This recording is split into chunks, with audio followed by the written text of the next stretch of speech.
welcome to episode 487 of the MTGGoldfish podcast. I'm Seth, probably better known as Saffron Olive, and we have the full crew here this week. Kicking things off with the owner of MTGGoldfish, Richard. How are you this fine Monday, Richard? Good morning, Seth. Super excited. The full set is out. Been doing a little modern theory crafting. Cool. Yeah, this is going to be a good one. That's going to be our huge focus of the entire cast today. But before we get into that, we got another co-host in Krim who apparently has even played a little Modern recently. What's going on, Krim? I didn't know you did things like that. I decided I've been, I needed to punish myself this month. So I figured, you know what, let's play a little bit of Modern. Let's play a little bit of Modern. And you know what? I truly felt like I was being punished. So yes. So our cast today, we got one topic, and that is we are counting down our top, hopefully 20, we'll see. It's a little ambitious to try to get through 20 cards in a single podcast, but we're counting down our top 20 Modern cards from Modern Horizons 3. That's going to be the cast from 20 down to number 1, with this set dropping soon. Before we get into our list, though, a quick reminder that today's show is brought to you by Card Conduit, and Card Conduit's the easiest way to sell your Magic cards. If you ever get tired of the hassles of buy listing, you can skip them with Card Conduit. You can use their curated service and send in as many cards as you want with a buy list value of $1 or more and pay just a 5% service fee. And if you want to do a bit of work, you can use the sorted service where you list and sort your cards in advance and pay just a 2% fee. Either way, you're going to get a detailed report with the results and a fast payment once your order is processed. And right now, you can even get another 10% off by heading over to cardconduit.com/MTGGoldfish. Card Conduit, they're the easiest way to sell your Magic cards. So thank you to Card Conduit for supporting this show. And let's count down some Modern Horizons 3, and let's kick it off. Number 20 on our list. Krim, this one is for you. We're talking Ugin's Binding. So Ugin's Binding, 3-mana instant. It's devoid. You can return a non-land permanent you don't control to its owner's hand, and then if it's in your graveyard, when you cast a colorless spell with mana value 7 or greater, you can exile it and use Cyclonic Rift. You return all your opponent's non-land permanents to their hands. Krim, I know you're kind of high on this card. What do you think about this one in Modern? I mean, again, it is just theory, right? Like a theory of if you remember a while back when we had Kozilek's Return in Standard, that card was deemed kind of just meh, and then when it actually played, it was kind of nuts. So I am very curious if you actually take a look at all the things that are going on in this set, like example Null Drifter and things like that. Is it now not easier to trigger this and have it just be a 3-mana like Cyclonic Rift with a draw 2 attached to it? Like, how powerful is that in Modern is my question. Because if that is nuts, then I think this might actually be kind of cracked. I don't know. It just seems to play well when when you break it down and you think about how easy it is to trigger this Ugin's Binding between that, all the prototype artifacts, affinity. There's lots of colorless stuff that you can cast for dirt cheap, which will trigger this. I think your card's really good. Like, as you mentioned, Kozilek's Return, the comparison, the red version, only triggers when you cast an Eldrazi spell with mana value 7 or greater. This working with any colorless spell, mana value 7 greater, really huge upgrade. It gives it Tron potential, affinity potential. I think the card's maybe like a 1 of or a 2 of style card, not like a 4 of, because the front side is a little inefficient at 3 mana to bounce one thing. But I think at least as a sideboard card or as a 1 of or a 2 of, seems really good. Let's keep moving on. Number 19 on our list, we have Disruptor Flute. Richard, Disruptor Flute, kind of our new meddling mage mixed with a little bit of Pithing Needle action. 2-mana artifact, it has flash. When ATBs, you name a card. The spells with the card's name cost 3 more to cast, and activated abilities of sources with the name can't be activated unless they're mana abilities. Where does this fit, Richard, in Modern? We know Pithing Needle sees play. Does this just replace it? When you don't have a good sideboard plan, you just shove it in your sideboard and hope for the best. So it theoretically deals with anything, but the problem is it's 2 mana. Needle is 1, and 1 is kind of important, right? Because 1 is like the wasted turn in a lot of decks. You just slap down your piece, and then on turn 2, turn 3, you're trying to like curve out and kill. This is not a body. This has flash. It doesn't have the fail safe of like Anointed Peacekeeper, where you can look at their hand and then choose a card. You gotta blind choose it. So I'm sure we're gonna see this in random sideboards because it can basically do like harm any deck, right? But is it worth it in your deck? I don't know, right? And 2 mana is a lot because 2 mana is like one of the important turns. So we'll see where it ends up. I did not put this in my Jund deck. I've decided against it. I think it's better than Needle unless you're playing an Urza Saga deck. If you're playing an Urza Saga deck, then you really need it to be 1 mana just to tutor out with Urza Saga. But I think otherwise, if I'm just building like generic sideboard, I think I play this over Pithing Needle in most decks. But let's move on. Number 18, we have a new mythic in Phlage, Titan of Fire's Fury.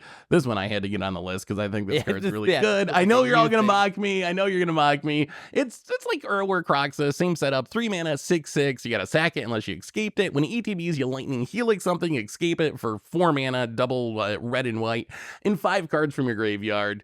I'm telling you, this card's gonna be good. It's gonna see play everywhere. I'm glad you brought this up, Seth, because this is Wizards' #1 selling strategy. You take an old broken card and template a new card right after that. You know how many times we said this is the next Jace the Mind Sculptor, and how many times it failed because it had like 4 abilities at a 0? Just because this looks like Earl and Croxa doesn't mean it's Earl and Croxa. So, Bird players, I don't know, man. Are we playing Lightning Helix? Remember when Lightning Helix doesn't cut it in Standard anymore? I don't know about playing this. What do you think, Grim? I mean, come on. Do I need to How about this, Seth? I'll meet you in the middle. I don't think it's like unplayable. I think it is modern legal. It is one of the modern legal cards. How about that? It is modern. All right. Well, we'll see. But I had to get it It'll make a great story when you win your 5-0 with Phlage. It'll be the talk of the town. It'll be the talk of the town. This is against the odds. Y'all just wait. This is against the odds. No. Oh, no. This is against the odds. No, the card's good. All right. I don't know what else I can say about it. Let's move on. Number 17. We have a card, Richard, that I know we're both kind of high on, in Shifting Woodland. So Shifting Woodland, the green member of the rare land cycle, comes into play tapped unless you have a forest, makes a green mana, and then with Delirium, you can pay 4 mana, and it turns into a copy of a permanent in your graveyard until end of turn. Copying some Omnisciences, perhaps, some Tarmogoyfs. What are we doing with this one, Richard? Not Tarmogoyf, but you could copy a Primeval Titan. You could copy a Yawgmoth. You could copy one of your critical pieces that people are trying to remove at the cost of a land that requires a forest, which is not a non-zero cost, right? Because Titan plays like all the bounce lands and the utility lands. But I think this card is wild, that you can just top deck this copy, copy your Yawg, and then like just go to town like right off the top of your deck. So I really like this card. I know Aspiring Spike did a series of videos where he tier listed the entire set. I believe all the commons and uncommons too. He has like the most massive tier list. You should check it out, because Spike really, out of all the people who make modern content, Spike's one of the people who, like, as a brewer, I really, really respect. He just really knows what's going on in the format. He has this as one of his S tier cards. So I expect we're at least going to see some 5-0s with this, because if Spike's all about a card, he's going to build some sort of deck in 5-0s, and then the card gets super hyped. So I think we're going to see this one definitely have a big impact. Copying Omniscience, I think, is the scariest thing you can do with the card. So we'll see where it ends up. It's definitely, I think, a brew around, but in the right deck, it can do some explosive things. Let's move on. Krim, I got a question about our next card for you, and that card is number 16 on our list, and that's Vexing Bauble. So Vexing Bauble, 1 mana artifact. When a player casts a spell, if no mana was spent to cast it, you counter the spell, and then you pay 1 tap, sack it to draw a card. I know we're focused on Modern mostly today, Krim, but I gotta ask you about this one on Arena, because one thing I'm really worried about with this set is Evoke Elementals, all of them, coming to Arena for the first time. I imagine that Rakdos Scam has to be, like, immediately, unless there's bannings that we haven't heard about or something, like the best or one of the best decks in Timeless. Is Vexing Bauble our savior? Is this card going to be able to keep the Evoke Elementals in check in Timeless, you think? Yeah, I think this is unfortunately, I think, the best thing we've got.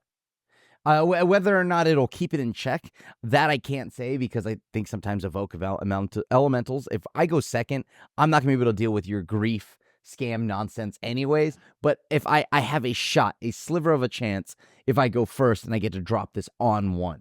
So is it enough? Probably not. Is it what you need to put? Yeah. So I do want to try this for sure in a lot of main decks, especially in best of 1. What about in Modern, Richard? Rakdos Scam, heading into Modern Horizons 3 release, currently the #1 deck on our metagame page, still the most played deck. Is this like a main deckable card? I assume if you have Urza Saga, maybe it is. Like, can you just jam this outside of Urza Saga packages? Like in your main deck? Is it a sideboard all-star? I was thinking about it in Jund because it powers up Goyf, but it's not particularly good against Scam. I would say it's better against like Living End, Titan. Rhinos no longer exist, but like the Cascade decks really go to town. Like they're just thought seizing you in Scam, so it's like I don't know. You're just gonna lose the card anyway, and you might not get it down in time. But turning off the search from Amulet Titan, or like turning off the Cascade, or at least getting you an early lock piece, because you probably need 2 lock pieces against Living End. Domain Zoo turns off the Scion Leyline combo. So it has a lot of potential. So main deck is a little iffy because like what's it gonna do against Yogg, right? But sideboard, perfect. And it cycles itself, but that's 2 mana. I don't know if you can afford 2 mana cycle in Modern for your dead card. It's nice to have that as an option, but yeah, you're right. That is Modern such a fast format that you don't play a card hoping to cycle it away in most decks at least. Maybe like Tron gets away with it playing like Relic of Progenesis in the main deck, but that's Tron and they make a ton of mana. But I think this card, at a minimum, gonna be one of the most played sideboard cards from this set. It's getting a lot of hype there. Let's move on to number 15. And this one, I think, either it's going to be like #1 on the list or not on the list in 6 months, and that's Nadu Winged Wisdom. So Nadu Winged Wisdom, 3 mana, 3/4 flying legendary bird wizard, and then it gives all of your creatures the ability, whenever this creature becomes a target of a spell or ability, reveal the top card of your library. If it's a land, it goes into play untapped. Otherwise, put it in your hand only twice each turn. That's twice each turn per creature. And this card is getting a lot of hype as a combo engine. You can use this with free equipment, Lightning Greaves, Suko, like you would in Cephalid Breakfast in Legacy, and if you have a bunch of creatures, draw your deck, or some sort of landfall ETB token producer, you can just go infinite and like go through your entire deck. There's also Outriders Encore in Modern, which I forgot there was an actual Encore creature that was like one of the Time Spiral cards, which has a 0 mana ability that's the next time a creature is dealt damage, it's dealt Outriders Encore instead, but you can just use that to target your creatures to draw a card and trigger Nadu. Is this going to be legit? Am I talking about an against the odds card here that where we're going to have like a cool against the odds deck around this combo? Or is this going to be like a real legitimate top tier deck in Modern? Or is there some other purpose? Is it not a combo? Are you playing this for value in your Yogg deck? Like just a way to protect yourself. If your opponent casts removal on your thing, you get to draw a card. What do you guys think of this one? I think this one's pretty nuts, but I don't know if it's nuts in Modern. I guess it is a very powerful card. Look, I think a lot of the buzz you're seeing comes from the Commander sphere, right? Like there's a lot of people in Commander that are going to be abusing this. It's also a 3-drop in Simic, the most terrifying mana cost in Simic. But in Modern, is this that good? Like I don't know if this seems that it reads like it's a lot better than it actually is, in my opinion. We have Simic combo decks, like Coral Helm decks. They don't do anything in Modern. And the big problem is if you don't have Nadu, can you win with Shuko and whatever the other 3 cards Saffron just named off? Like, probably not. So you might as well just play Yawgmoth, right? Like, you know, when your combo's disrupted, you actually have some legitimate beatdown going on. But maybe Coral Helm comes back. I'm more interested in like, what if Yogg just plays this or something, right? Like, what if like a random deck just plays this as like a random side plan? Maybe that's scary. But yeah, I think Prim is right. Most of the hype is from Commander, deservedly so. I think there's a chance you can just play this card for value as a way to protect your team, like to get some value out of it. So I'm pretty high on it. We even have like Teamer Prowess decks. Maybe it's too slow there, but I think this card, just keep an eye. Maybe I'll look like a fool in 6 months and no one plays it, but I think the card's got a chance. The upside is just so incredibly high. But let's move on to a Richard special here. Number 14 on our list. We have the first of the Flare cycle in Flare of Duplication, probably better known as the Red Flare. So 3-minute instant, you can copy an instant or sorcery spell, choose new targets, and cast it for free if you want by sacking a non-token red creature. Richard, what deck is this going into Modern? Domain Zoo, baby. You know what the best card is? Tribal Flames, which reads deal 5 damage to a player. And you know what you can do? You can sack your monkey, which now can no longer attack. Copy Tribal Flames, 10 damage burn for 2 mana. Love it. You know, you can copy a lightning bolt. You can copy anything. You have a bunch of red creatures that are sackable.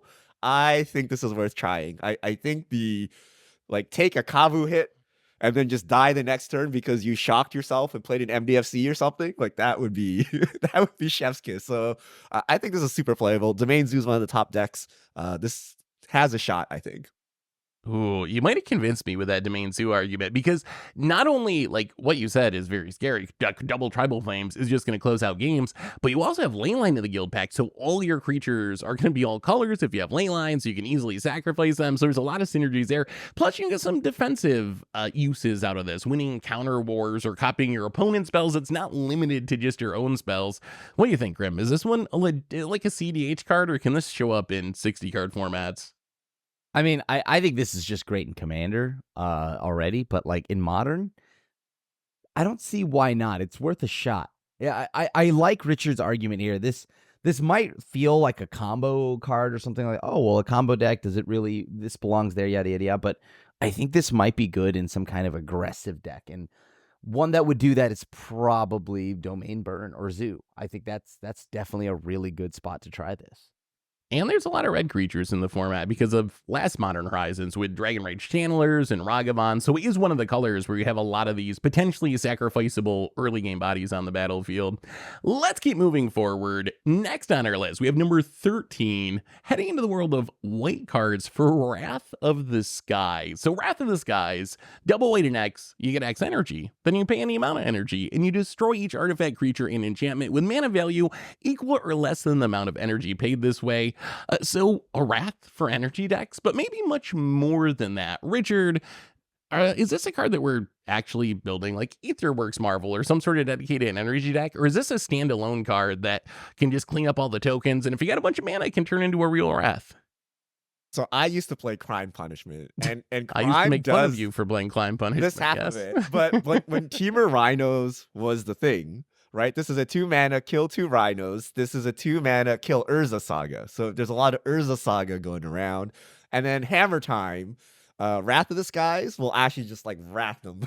Like you they are have it out for 3 or 4. You like take their whole board. So it's a meta call. And I think what will really do it is like how many Urza Sagas are being played. Because Temur Rhinos has fallen off. But if Hammer Time and like Amulet Titan are somehow the top, like a 2-mana Stone Rain is like actually incredible. And it kills what do you call it? The actual amulet as well, right? If you do it for 3, it takes the amulet with it. So I think in the right meta, this is insane. If you play this against Scam, this is like kind of terrible. So it's going to depend on the meta game, right? But I mean, people don't expect rats in Modern.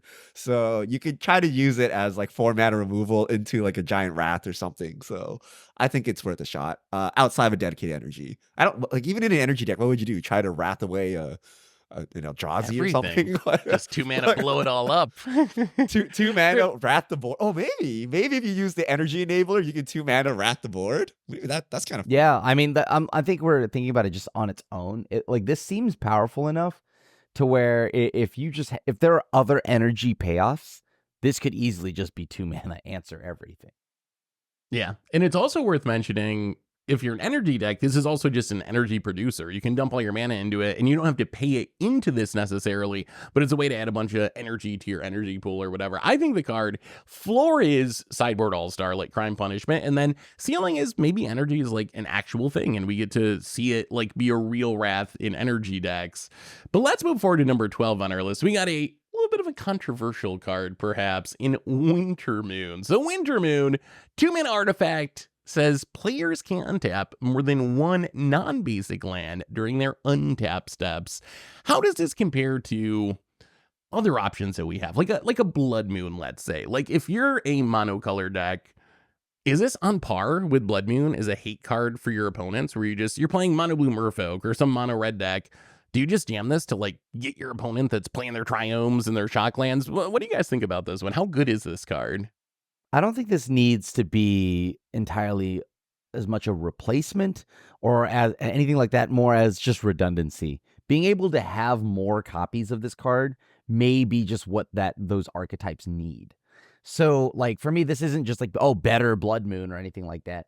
It's just more of it, so you can get it down earlier to, like, disrupt a lot earlier. And the fact that it is in colorless, though, does now give other archetypes the ability to interact and mess with the land stuff. Because before, it was only Blood Moon. I think it probably sucks. Like, if you have 4 lands, right, and if you're playing around like these effects, you have fetched up 1 or 2 basics, and you basically like lock down 1 land for 1 turn. And the problem is you can choose the land to untap, which gives you the color to deal with Winter Moon if you like really don't want it. So I don't know, between Blood Moon, between Magus of the Moon, between the new blue Magus of the Moon, like this actually has a home. I don't know what it stops exactly. And especially given that the 2 top decks in the format are 2-color decks in Yogg and Scam. Like, I don't know. Like, if Tron takes off, then sure. This cuts you hard, because unlike Blood Moon just converts it all to colorless. This like prevents your lands from untapping, right? So you get cut off harder, but it's easier to play around because you can just untap the 1 green you need and then Boseiju this or something. So I don't expect it to see a lot of play. I don't know that everyone's kind of missing like another Blood Moon effect, but maybe you can do something with it. I will say, like, there are good matchups for it, right? Domain seems good, Tron, Amulet, Titan. So there are some decks where it's really good. Overall, I think I really like the direction this card's going. Like, we've talked a lot in the last few months even about how powerful utility lands are getting, how good dual lands are these days. So I really love that this is a card that's like rewarding you for playing a bunch of basics and being a monocolor deck. I think we need more cards like that. Whether or not this is like a format defining card, I think we'll see people playing it. I'm a little worried that you can fetch your way out of it pretty easily, even in those like domains or whatever. Like, yes, it annoys them that they got to fetch out a couple of basics, but they still can do it. And if they're functioning on 2 mana, which a lot of modern decks can do, they're going to be fine to kind of play under this. So it's not really a hard lock. It's more of like a tempo piece, but I do think it can serve a role. And I really like just the way the design of this card is going. But oh God, number 11 on our list.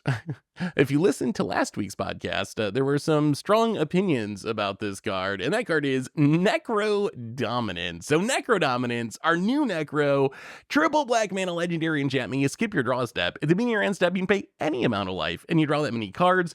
Your max hand size is 5, and if a card or token would go in your graveyard from anywhere, exile it instead. So last week, y'all were a little bit meh on Necrodominance. Has anything changed? I think I was the Necro defender. At least I wasn't like hard against it. What do you guys think a week later? Did I say Necro it sucked, now? Or did I say it was bad? You might have said it was bad, yeah. There's varying degrees. And, you know, look, I'm not afraid to walk some things back here. Okay, all right.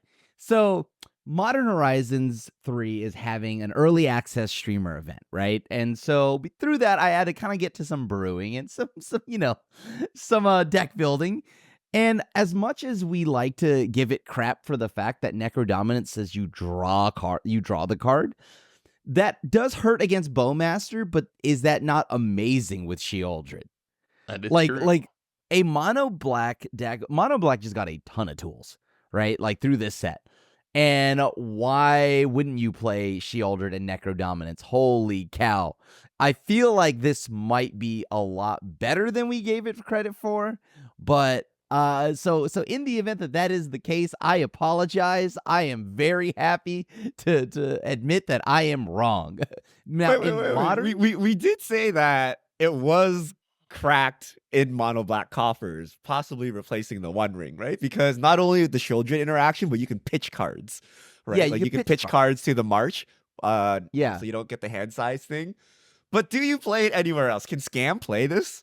Throw in some Sheoldreds, refill their hand. Can anybody play a triple black spell like outside of mono black? 2-color decks could, right? You could play those filter lands or whatever. The one where you can like add a red like or a black and get Sunken Runes. I don't know what like they're called. Lands like that. Like Twilight Mire. Yeah, the old filter lands. I think you can do it just with fetch and shocks if you want to. Like, I was looking at like Grixis Death Shadow, And most of the lands they're fetching up are going to make black mana. Maybe you got to turn your mana base like a little bit, play less Steam Vents or whatever. But I think even 3-color decks, like if you want to play this, you can make it happen. I think the question is going to be what other decks can play. So it seems great in Coffers. I think it would be good in Scam, assuming you're you can cast it easily enough. And we have seen Shadow was another one that I think is interesting. But the question is, do you shave a third color? Yeah, you could be like black. So red. I guess if you drop blue, you lose your counters and dress down, which is a little annoying. Expressive iteration maybe, but it's probably worth testing at least. We have seen like mono black Scam decks. We've even seen just mono black mid range, just kind of like, I'm going to play the good black card. Some of those decks already playing 3 or 4 Shieldreds. The synergy with Shieldred's like kind of ridiculous, right? And then you throw in March of Wretched Sorrow too, and you can like kill something and gain back all the life. So I think the card has uses. It doesn't go in every deck. What do you think? So we've seen Necro on Arena Grim, and Necro's had a big impact on Timeless. Does this have more or less impact on Modern than real Necro has had on Timeless? I think that this... I think right now I'm going to say that it is definitely going to have an impact. I think it is going to be a playmaker, just because Modern doesn't have this effect yet, right? Yeah. So now that it does, this changes a lot in the meta. I think this card could get banned. I think it's possible. I think this card either is like unplayable or banned. There's no in between. It's either like 180. Can we oh go my back God, and you guys change thought the Necro title? would be bad? What are you guys? Okay, but all right. So it was more of that. It wasn't going to be widely played, but in the decks that it can be played, right? I think it's going to be nuts. Actually, me and every black deck, I'm like, yeah, we could do it. I mean, me and Richard were talking a little before the podcast started, and we were talking about the set as a whole. And one of the things that I kind of came to the conclusion of is I feel like compared to Modern Horizons 2, the power of the set is not as broad. Like Modern Horizons 2 had all these Ragavans and Evoke Elementals that were like, you go in every single deck that can possibly cast it. Even with Ragavan, it's like, you should start splashing red to play me. That's how strong I am. Like play a mana base that can let you cast me. I feel like this set, its power is much more narrow. Like it has incredibly strong cards, but I don't think they just go in every single deck, which I think is a good place to be. I think I'd rather see power that way. So I don't know if you guys agree with that or not, but that's kind of where I'm at. Strong set, but maybe not cards for every single deck, which I think is a good thing. Yeah, no, this definitely feels like it's boosting up certain archetypes or making potentially some new ones like Soul Sisters. Certain archetypes like Soul Sisters. Go ahead, Richard. If there's a Hogak, Necrodominance is up there. It's like one of those cards that does literal nothing or like breaks the format, I think, right? Yep. So pick your poison. Like, what do you want to do with this card? I am erring on the side. Is mono black Coffers a legit deck? If it is, insane. But like, I don't know about Scam drawing some cards. Maybe that's good, maybe that's not, right? But we don't just play painful choose for the fun of it, right? Like we got to close the game before we get comboed out, right? So this will be an interesting one. And the triple black is Grave Merchant legal in Modern? Yes, I'm just trying to play legal. I'm just trying to play Commander decks in Modern, guys. I just want to go Necro, Nykthos, Grave Merchant. We could do it. We could do it. Mono Black Devotion's actually not that bad. It really isn't that bad. You have Every time I you have play it. Voidwalker, Necrodominance, Children. Like you have a legit curve here. So I'm kind of curious about that.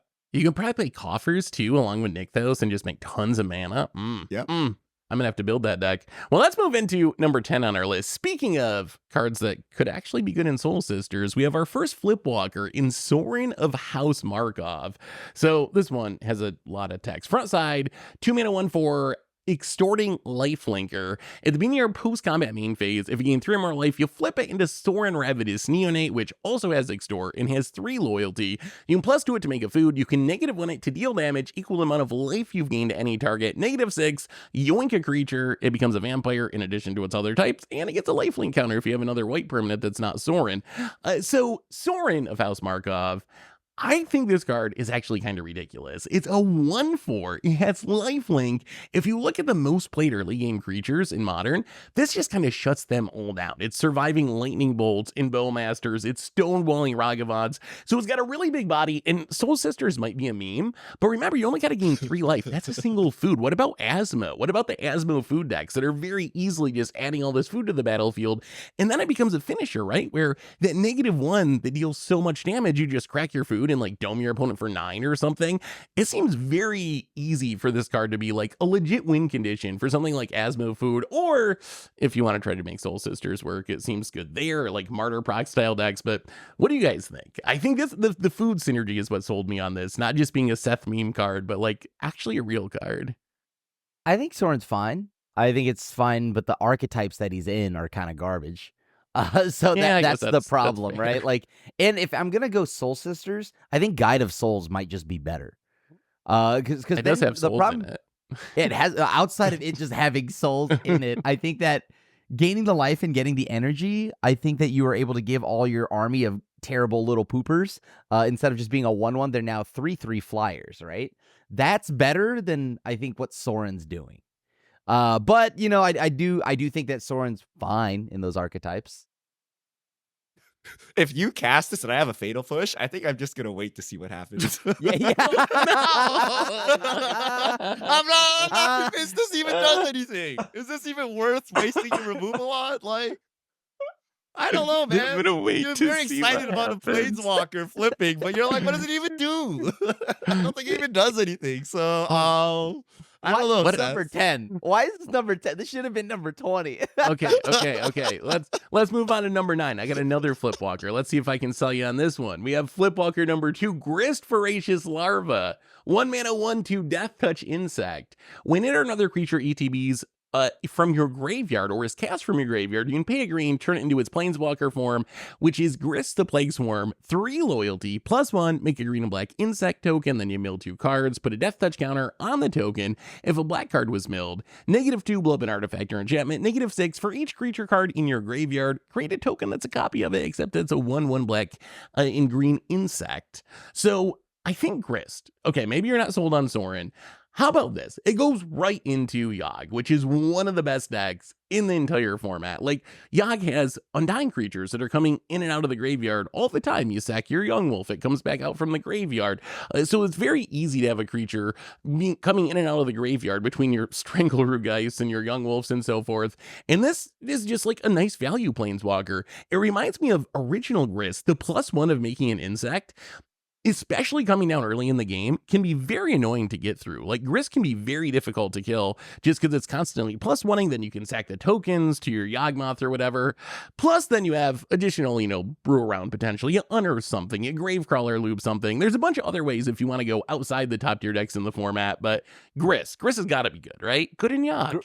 This is Grist asking you if you would still love Grist if they were a worm. And the answer is yes. Yes, I would. Yes, I would. Okay, this one I do like. Hey, there we this go. one actually plays nicely into Yogg, as you had mentioned. But on top of that, the beauty of Yogg, and for those that have ever seen any of my deck lists, I love my one-ofs. So the problem is, how many of these are you playing? Because I would play no more than maybe like 2 of these. Like, Two's at probably the max max. 2, right? So the problem is now Yogg is starting to run such a tight list that I have no idea what you're cutting, but I do like it. It is maybe you can trim one of the 3-cost Yoggs and then just play this instead. I'm not really sure on what you're cutting exactly right now, but I do think this goes quite nicely into Yogg. Richard? I'm not a Yogg player. So Okay. the reason Grist is played, right? The actual Grist is because you can cord it out and use it immediately, and it kills a creature. This one, the minus kills an artifact or enchantment. Like, do we really need this effect? Other than that, you're just making a 1/1 every. It's like Bitter Blossom, right? You're just making a 1/1 every turn. Is that the bee's knees, right? Like, I don't know, right? So if Grist desperately needs really slow artifact enchantment removal, then yeah, you can stick a couple of these in. I mean, it also powers up the other Grist, right? Because it's an insect, so if you mill it, you get 2 insects. Yeah. But I don't know that this is worth it to get that disenchant going. Like, wouldn't you rather just wouldn't play? But as a something miser, you else? wouldn't play one of these? I mean, you like play it the as a miser. Is it one-up. really worth it? Like, I mean, Cord. yeah. Look at a Yogg list. It's like all misers and like yeah, that's because like you cord it up. So- Are you gonna cord up this Grist? Are you gonna cord up this Grist? if you need to. So I think blowing up an artifact and enchantment is actually not that bad. Is it as good as blowing up a creature or planeswalker? Overall, no. But if you look at like what's seeing play, there's Fable the Mirror Breaker all over the place. Leyline of the Guild Pact is really important to blow up. There's Leyline Binding. There's Urza Saga. There's Necrodominance theoretically in our future. So I don't think it's as good on its planeswalker side, but I think it's still pretty powerful against a lot of the meta, even against like Amulet Titan. You blow up an Amulet or something. So I really like it as like a 1 to 2 of that. When you need it, you can find it. And then when you don't need it, you don't find it. Like maybe it replaces Haywire Might. I guess it's worse against the One Ring in specific, but it does a lot of what Haywire Might does. Plus you get the upside of having a Planeswalker. So I think this card's going to have a lot of use. I'm pretty high in the Planeswalkers in general, the Flipwalkers. I think they're going to be good this time. Remember, they can just leyline binding it the turn before you ultimate. Like, Planeswalkers aren't what they used to be. It's true. Rich But calling these for ones a are so cheap. planeswalker It's 1 buff. mana. I mean, there was a time where you put a Liliana down and it was untouchable. Like, you just clear the board of creatures, it could not be removed. The ultimate is happening. Now it's like plus leyline binding. Like, okay, cool. like the ultimate threat is not as scary as it used to be. Let's move on to number 8 and I think number 7. We're going to kind of group these two together because they're a little bit related. Number 8, Tune the Narrative. 1 blue mana instant, draw a card, make 2 energy. And then number 7, Amped Raptor. 2 mana 1/2 with first strike. It's a dino. When it ETBs, you get 2 energy. Then if you cast it from your hand, you exile cards on the top of your library to exile a non-land, and then you can cast that card by paying energy rather than its mana cost. So first off, Tune the Narrative. Is this just the best energy producer now? It reminds me of a Tune with the Ether that actually was banned in Standard just because it was 1 mana, make 2 energy, get a basic land out of your deck, put it in your hand. This is kind of the blue version of that. It seems like if you care about making energy, this is just a really low opportunity cost way of doing it. Say Amped Raptor, the red card, No, right? Tune the Narrative. The 1 mana cantrip. Tune one the first. Narrative. Yeah, Oh. yeah. Okay, Tune the Narrative. Oh, the blue. Okay, hold on. Yeah, What does one that one do? blue instant, draw a card, get 2 energy. Just 1 mana cantrip that gives you 2 It's a energy. cantrip that gives you 2 energy. How good is energy? So obviously blue- it's does for an blue-white energy deck, control- right? You gotta Yeah, well, be playing energy for it to the be Wrath worth it. you had mentioned earlier, right? Ooh, Wrath of the yeah. Skies, and then this cantrip. Does Blue White Control randomly just incorporate the energy package in? Like, it or you could go could, Jet Sky actually. Control. Is there a And third then- energy card that we would be playing? I guess Two that's cards fair. doesn't seem enough, right? Like, what do we used to play standard? Rogue Refiner? is that playable? What about Tune Equinox with Marvel? Ether. Is that legal? It is.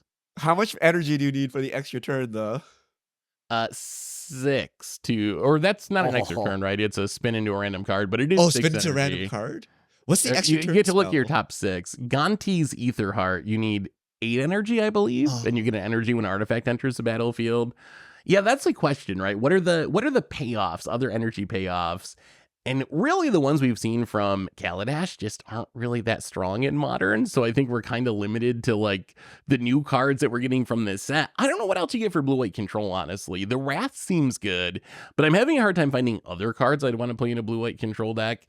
The I do think- MDFC. Ooh, oh, the MDFC is not bad. Suppression actually, Ray. for the energy. Yeah, that one's actually not bad. If you care. I've been brewing a little bit, trying to get ready for early access and stuff, and that's in my energy decks because it makes 2 energy. What do you think about this one, Richard? How good is this going to be? Sounds too cute. Remember, you got to play with half your deck because Scam is in the format.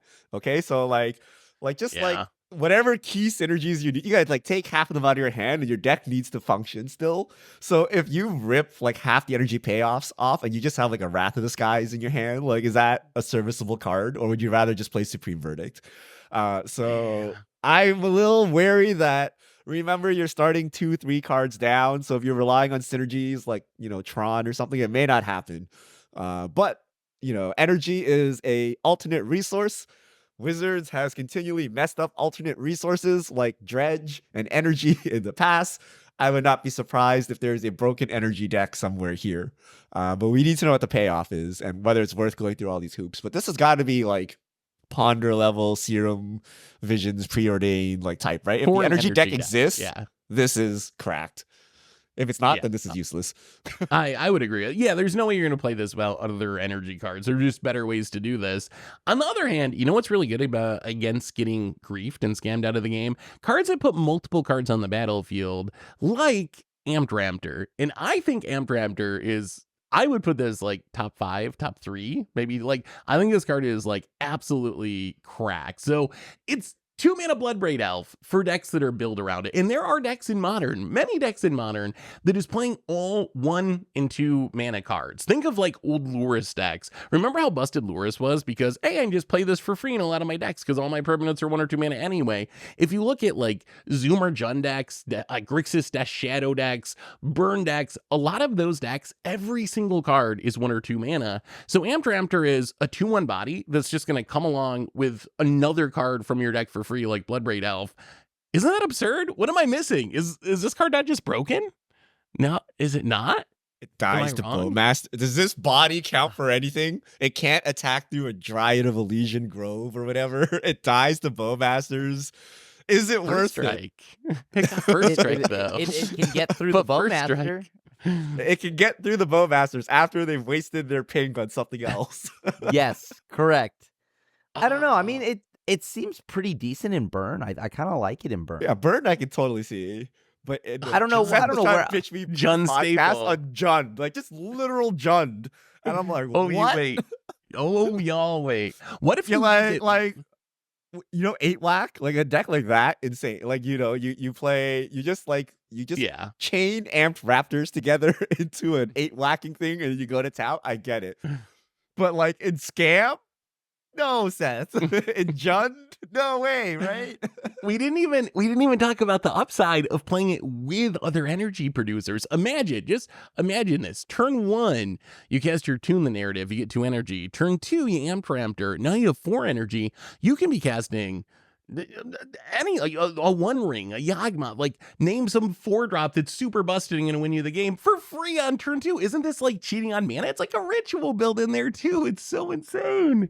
I'm telling you, this card's busted. It's busted. It's random though. You gotta stack it.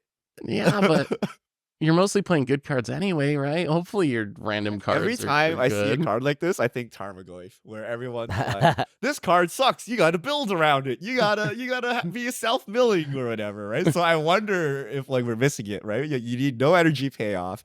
You just play it for free. You don't even have to build your deck around it, and then somehow it just does a lot of work.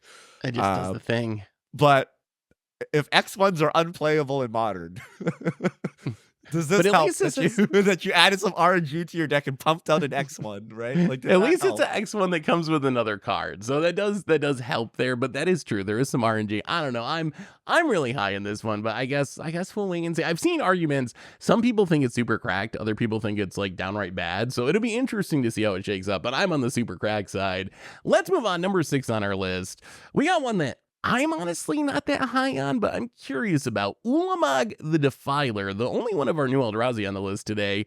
10 mana 7/7. When you cast it, you exile half of target opponent's library. It has Ward Sack 2 permanents. It ETBs with a number of +1/+1 counters on it equal to the greatest mana value among cards in exile. So probably 3, 4, 5, depending on the matchup. In some matchups, it could be way more. And then Annihilator X has a number of counters on it. Richard, I know you're kind of high on this one. What are you thinking about this Ulamog? I want to reanimate it. And is it better than Archon of Cruelty? Or, I don't know, like Atraxa. No one plays Atraxa, right? But you just reanimate this and go to town. And I think it's game ending, right? If you reanimate this with Annihilator 3 or something and you get to swing, that's got to end the game, right? That's got to be better than the Archon trigger. I don't know. But I like that. I don't think Tron is a real deck. I don't think you're going to like do this for reals and get to 10 mana and cast it. But as a reanimation target, as a Goryo's Vengeance kind of thing, I want to see it happen. It's actually hilariously cute with Gorya's Vengeance, isn't it? Because, like, Gorya's Vengeance, if your opponent's not dead, the thing goes to exile on the end step. So your second one, you're gonna have like a 10 drop in exile to make your second Ulamog super big. So it actually is like kind of hilarious with Gorya's Vengeance. Grim, is this a playable card? Are we gonna see new Ulamog? New Ulamog making waves in Modern? I think that Ulamog is no different than any other late game bomb here. Like I don't know. It's going to win you the game, but a lot of it's going to win you the game. I think that a lot of the buzz around this is just from Commander players screaming at the fact that half their deck is exiled. like that's the main thing. So it is funny against like Tomer's Cauldron deck or something. Yeah, if someone's trying to do a certain thing, half their deck, good chance you're going to hit part of their combo. Which is really funny. And like whereas in Modern, I don't think that's that good because, again, you could just win with the other half of your deck and just, like, dumpster somebody. The rest of it is just more text that, again, you win the game, right? I guess that this one is a little more resilient than, like, Archon because it has the ward effect. So I do like that. I do really like the ward. Archon doesn't win the game. Like it's not like a Gristlebrand or something in the older formats where, like, okay, you actually cannot win. Like, Archon does not, like, straight up close out the game. Normally they chain Archons together to get you, or they get like 2 Archons. So maybe this is a slight upgrade that gets somewhere. But like Crim's right. At any one time in a format, there's the best reanimator target, right? And did this take that spot or no? I don't know, right? And even if it did that fundamentally fix the problems with reanimator? Probably not, right? Yeah, because like you still get caught by graveyard or whatever, right? Yeah. But it's funny. And at least you get the additional upside that people played in their Eldrazi decks too. So even outside of reanimator, you think, I think people will end up casting this card. But let's go to number 5, Flare number 2, Flare of Malice, probably better known as the Crim Flare. I always think of Crim when I see this card because he loves his edict so much. 4 mana instant. Each opponent sacks a creature planeswalker with the greatest mana value among creatures or planeswalkers they control. Cast it for free if you want by sacking a non-token black creature. This card's kind of ridiculous, right? This deal, we were just talking about Ulamogs and Grizzlebrands and these big reanimation targets, Archons of Cruelty, Emergles. This is a pretty clean answer to stuff like that, right? Your opponent like reanimates their big bomb. You can, even for free if you're tapped out, just like flare them and make them sacrifice it. Kind of ridiculous. And on top of that, again, just like we had mentioned like in our like Commander podcast, this is very good in the black decks that want to play this because they want to sacrifice their creatures. I would make you sacrifice a 1-drop if it meant I got to go off, right? And like the ability to just have this go into like any Yogg deck seems phenomenal, or any just black base deck, or even maybe that new mono black Coffers deck or mono black Scam. There's lots of things that this can probably go in.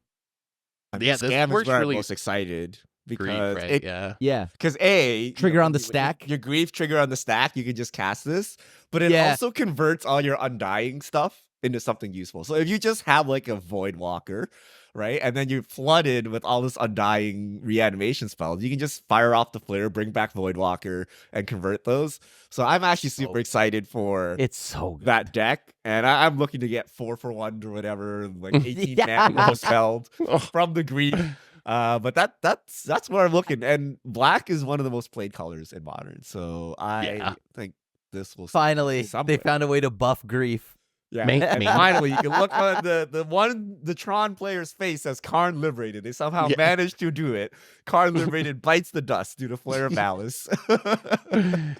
I think it's main deckable in those decks. It synergizes so well with what those decks want to do.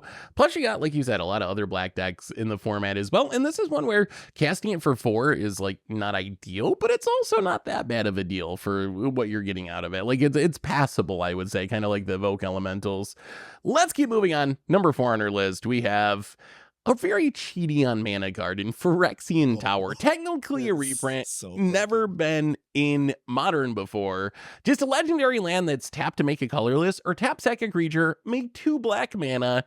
this card's busted, card's right? nuts. Like lands that make 2 mana are busted, and we just were have it talking in about Timeless. how black decks like to sacrifice their own creatures. It works with Bowmaster. You can sack the orc army off of it. You can sack your grief in response to the evoke trigger before it goes into the graveyard to then follow up with something else. The card, it's just absolutely busted. I'm actually like, should they have even put this in Modern? Like, is this like, I think this is close to like the scary like level of cards entering Modern. Yeah, this is one of the scarier ones. We have this in Timeless, right? And it's kind of nuts. So I don't know. Like I think this might have been a bit ambitious to put into Modern. This might actually fundamentally shift the metagame because both Scam and Yogg, the top 2 decks, can use this card extremely well, right? That the same grief, sack it a tower, get 2 mana stuff applies. Yogg is trying to sack creatures, and now we give them even more mana. So maybe this gets those decks banned.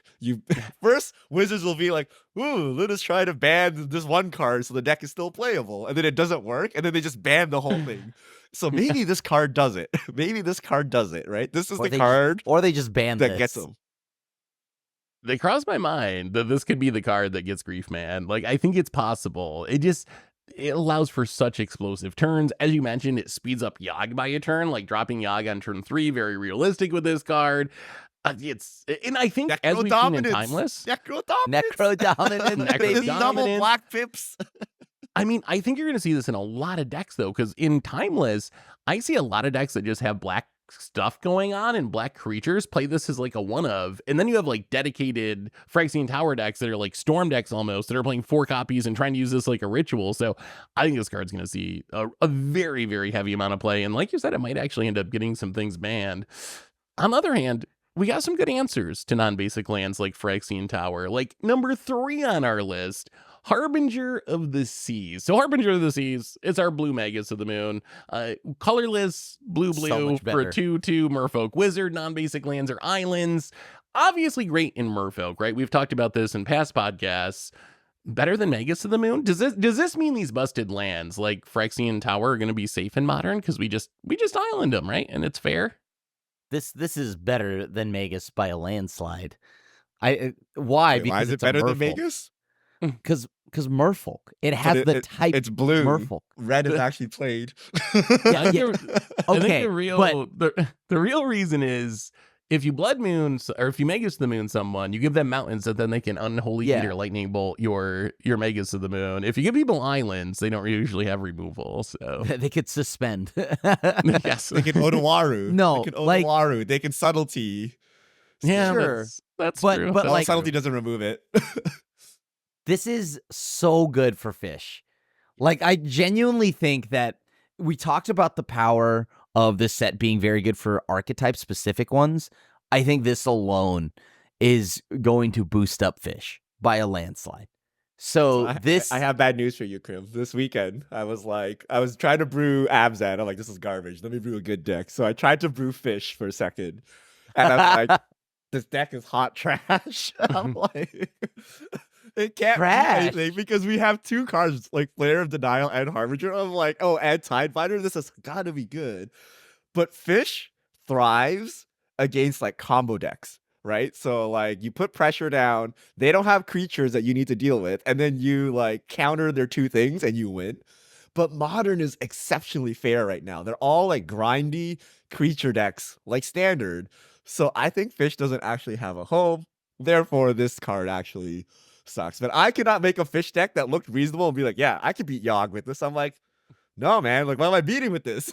like, are you playing the 1-drop, the Mistcaller thing that deals with things that come back? No, it was the one that made islands as a standard. But there's like Cody's Trickster. I pulled out all my legacy Fish tricks.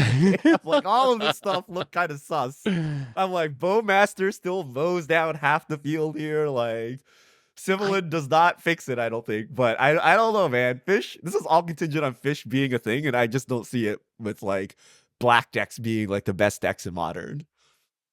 I think it gives Fish free wins in matchups that otherwise maybe like it wouldn't. Like it's nice to have a free win option. We've talked before about how in Modern kind of every deck is a scam where you want this draw that's just gonna like win no matter what your opponent's doing. What's and the I think Fish scam?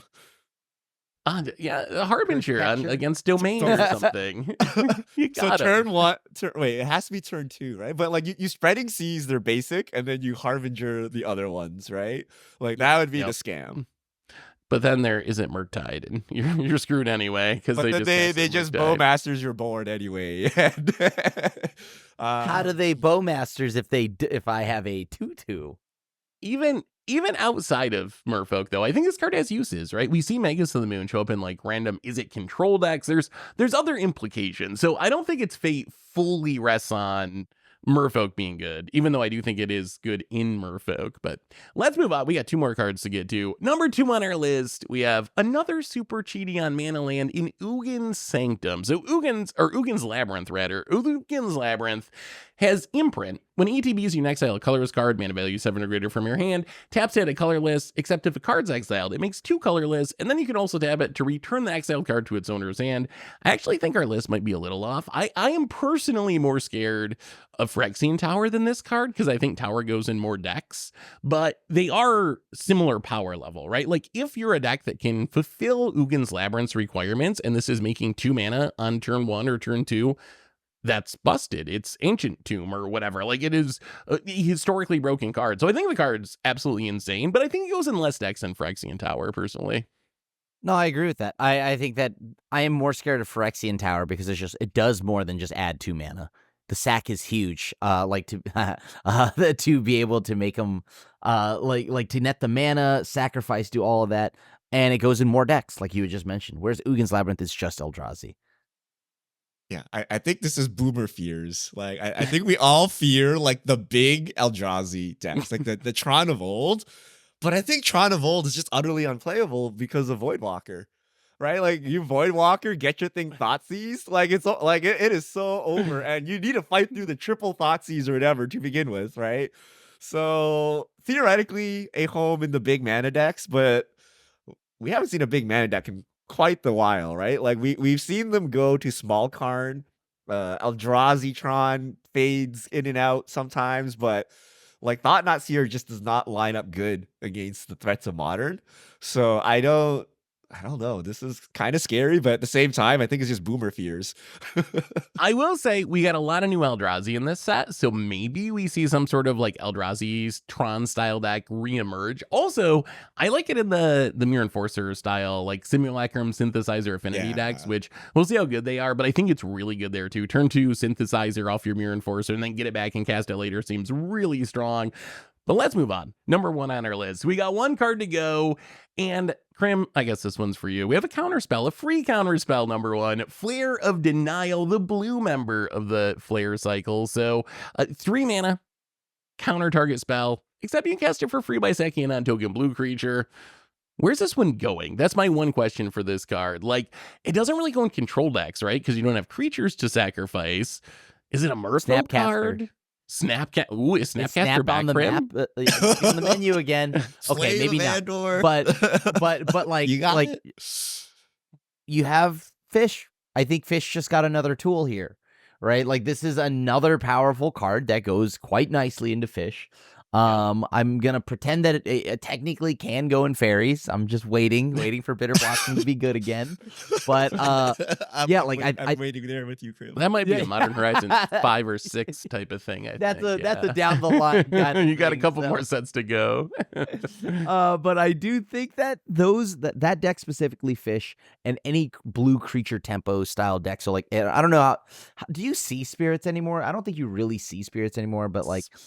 Yeah, it would fit in Spirits. Spirits has kind of been on the outs. We have seen, though, kind of a rise in like these blue-red control decks since Tishana's Tidebinder has come back. They're not like super top tier, but you run into these like Snapcaster, Tidebinder, Flame of Inor style decks. Seems really well suited to go into decks like that. Plus, it's only 3 mana, which isn't good, but casting it for 3 is not. I've seen many Force of Negations hard cast, and this is better than that, right? You actually can counter anything. What about, hear me out, this is kind of wild. What if it's in like Omnath? Ooh. Like Omnath moves a few of its creatures around and whatnot, moves its numbers around, but like Omnath is technically blue. I don't know why you'd want to sack it. Maybe you don't need it there. Actually, never mind. Yeah, I just don't know what you'd sack. Sacking Omnath seems like it hurts. I thought the same thing about Delver. I was like, ooh, Delver, 1-drop, you play this and you sack your Delver, but then I was like, oh, you're kind of sacking your win con. That seems a little counterproductive. One of the places I've seen a lot of people talk about, which isn't my jam, but seems really good in Dredge, because you're getting Narcomoebas and prized amalgams back for free from the graveyard. So those are like free, repeatable, sacrificable creatures. So I've seen some people talk about that, which might be relevant. Are we tapping the sign? Dredge got a new toy. Like Dredge, like that. Every set, Dredge got a new toy. I like that actually. Like the reason why I think fish suck is because counterspell sucks. If you look at the top decks in the format, like Scam, you don't want to play counterspell against, right? Domain Zoo, you don't want. Teamer Prowess, you don't want. 4/5C Omnath, you don't want, right? I don't know about Yogg. Maybe you do, maybe you don't. But it's all very questionable decks where you would side out your counterspell in post board.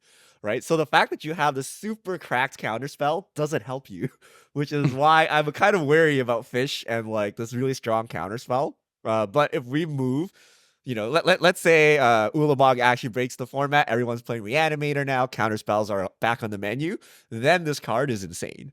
But if we're all playing weird, fair, mid-rangey, grindy decks with like slight combo finishes, but they don't need the combo, then counterspell sucks. You would side this out anyway. This card is kind of useless.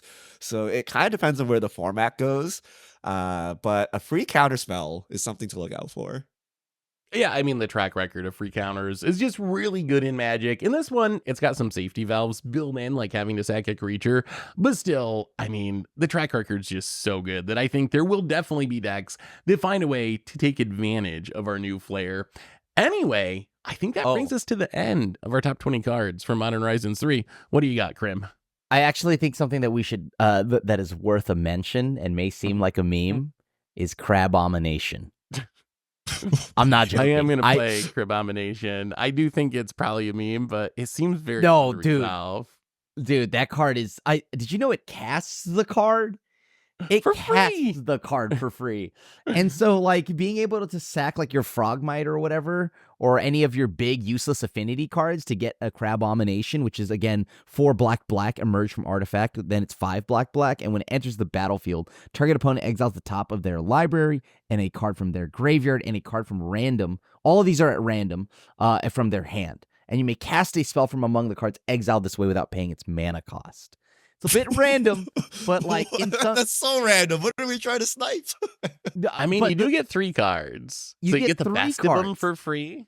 Yeah, you get the best of them for free. You get a 5/5 body, and it's probably better than like, I don't know, some random 4/4 artifact that does nothing. This is what gatekeeps Tron out of the format, even though no one plays it. Like, the minute you play Tron, like set this with Crabomination, you're like, why? I actually built a Rakdos affinity deck with this card. I haven't had to play it yet because the set's not out. But you also have Imskir or whatever, like the Rakdos legendary that gets affinity for artifacts and then draws a bunch of cards. So there is a reason to like play black in your affinity deck now. So I don't know how good it'll be, but it's a card that's going to lead to some sweet moments. Like it's one of those spin it to win it. Like it's like a perfect content card. So I'm sure we'll be playing it a lot because it's just going to be a fun moment when it resolves and you see what you find from your opponent's deck at random. Anyway, I think that brings us to the end of our podcast for today.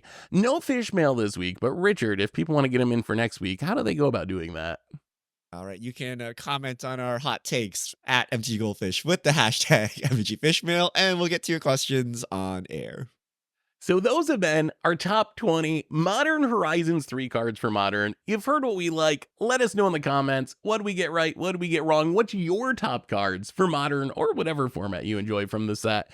Let us know what you're thinking in the comments. Thanks for watching, everyone. Hope you enjoyed it. Have an amazing week, and we'll be back next week to talk about, well, our early accesses for Modern Horizons 3 and whatever else goes on in the world of Magic. So until then, have a spectacular week, and this is a crew signing out.